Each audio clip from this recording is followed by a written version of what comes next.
Dilansir dari Detik News, Indonesia pertama kali mengkonfirmasi kasus COVID-19 pada Senin 2 Maret lalu.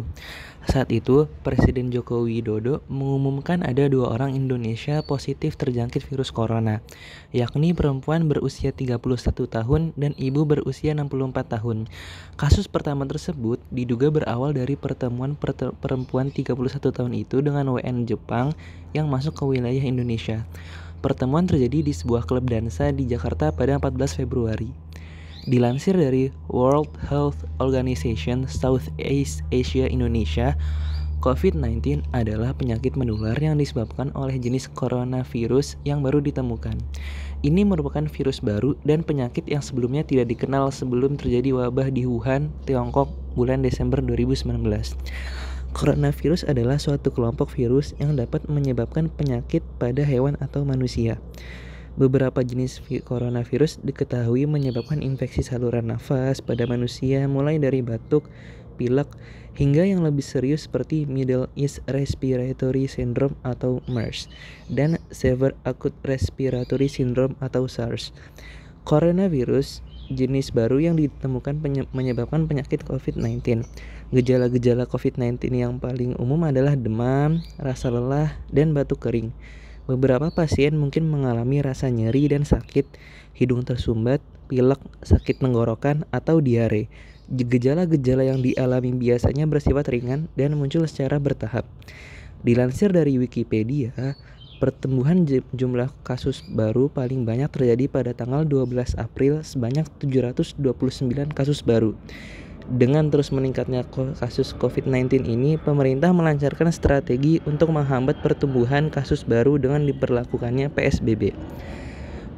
Pembatasan sosial berskala besar atau PSBB adalah istilah kekarantinaan kesehatan di Indonesia yang didefinisikan sebagai pembatasan kegiatan tertentu penduduk dalam suatu wilayah yang diduga terinfeksi penyakit dan atau terkontaminasi sedemikian rupa untuk mencegah kemungkinan penyebaran penyakit atau kontaminasi. Dasar hukum pengaturan PSBB yaitu Undang-Undang UU Nomor 6 Tahun 2018 tentang Kekarantinaan Kesehatan. Dalam UU tersebut dijelaskan bahwa ketentuan lebih lanjut mengenai kriteria dan pelaksanaan PSBB diatur dengan peraturan pemerintah atau PP sebagai peraturan turunan UU. Pemerintah menerbitkan PP nomor 21 tahun 2020 tentang pembatasan sosial berskala besar dalam rangka percepatan penanganan Coronavirus Disease 2019 atau COVID-19. Selain itu, pemerintah juga menerbitkan Peraturan Menteri Kesehatan Permenkes nomor 9 tahun 2020 sebagai pedoman untuk menjalankan PSBB.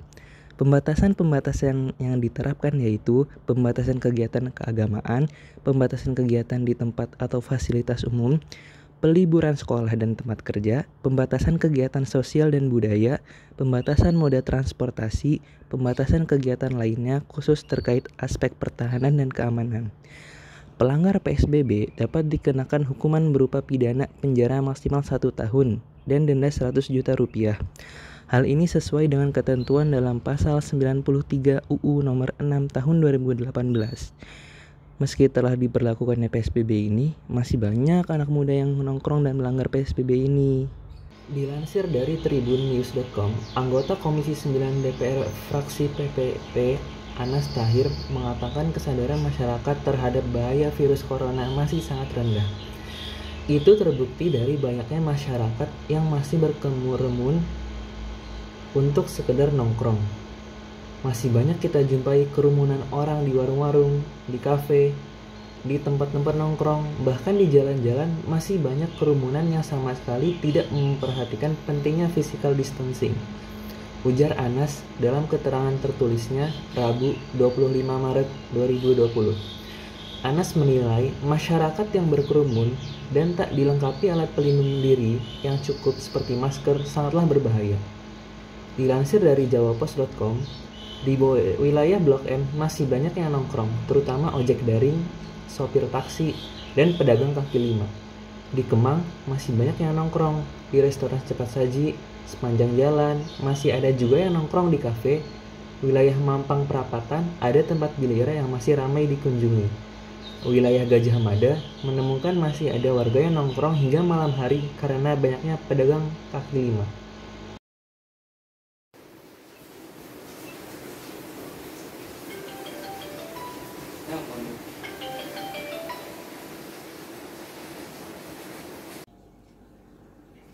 Woi, di mana lu, Bro? Wah, di rumah gue. Kenapa, bro? Nongkrong lah, jemput dah. Wah, PSBB, bro. Udah slow gue jemput, tungguin nih sama yang lain. Kayaknya gue nggak dulu deh. Kagak bosen apa lu di rumah mulu? Ya bosen sih sebenarnya. Nah bosen kan? Makanya ayo, gue juga bosen nih. Gue tau ya bentar lagi. Duh, kayak gue nggak bisa banget deh, bro. Sorry ya. Ayolah, bosen banget nih gue. Jadi lu nongkrong cuman karena bosen?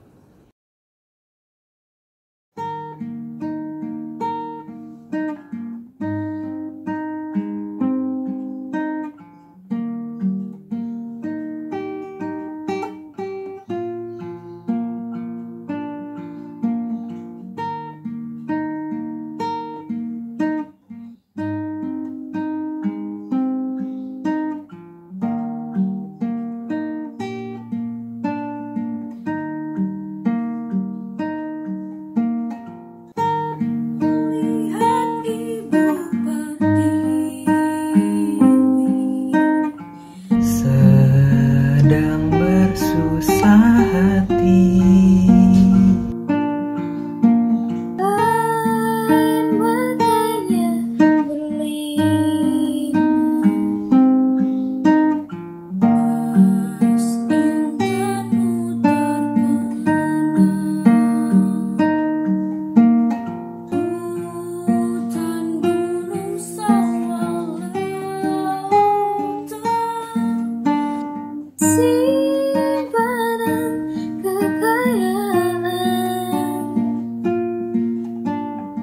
Kini ibu sedang lara, berhenti dan berdoa.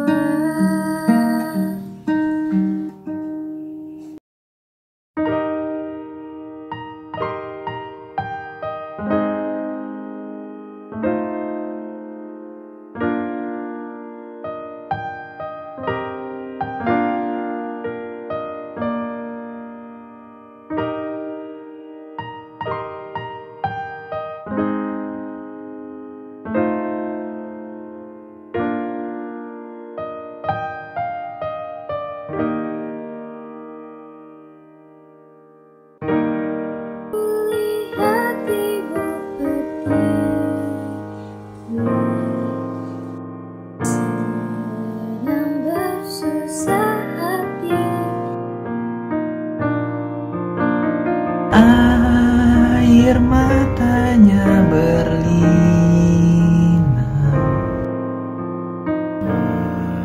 cintanya terkenang. Hutan, gunung, sawah, lautan, simpanan kekayaan.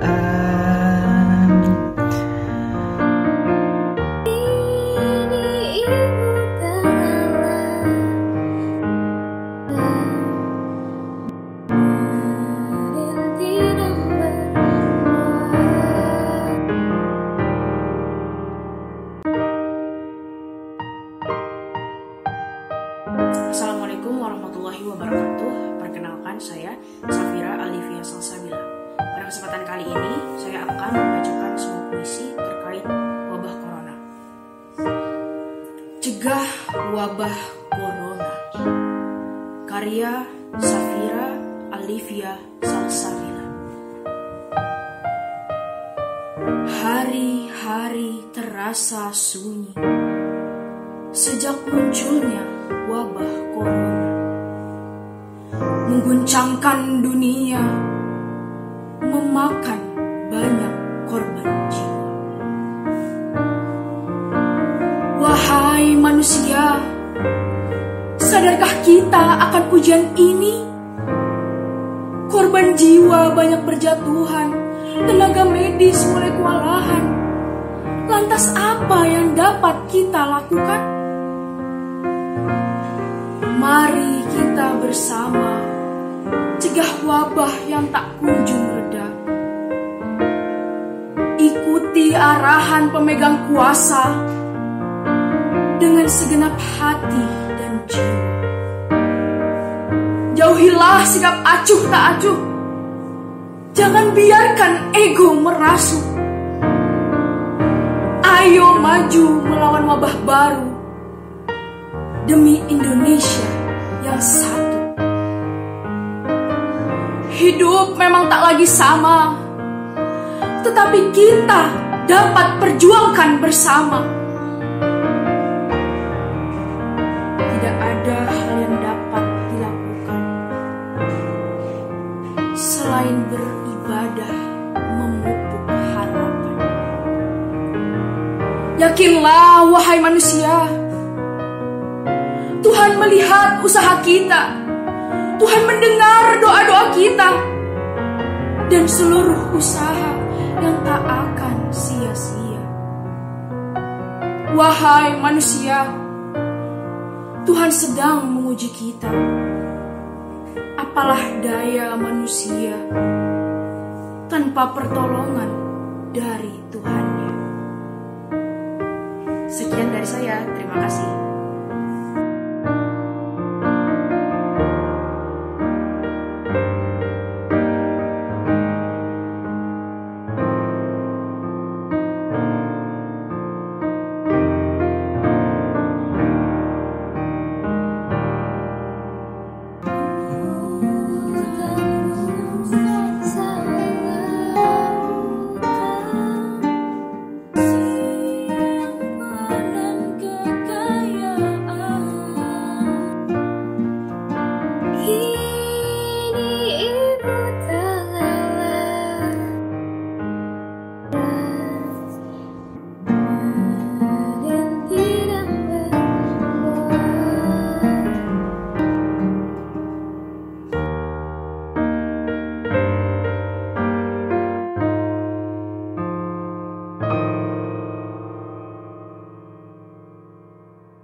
Gini Rul, gue tahu lu bosan.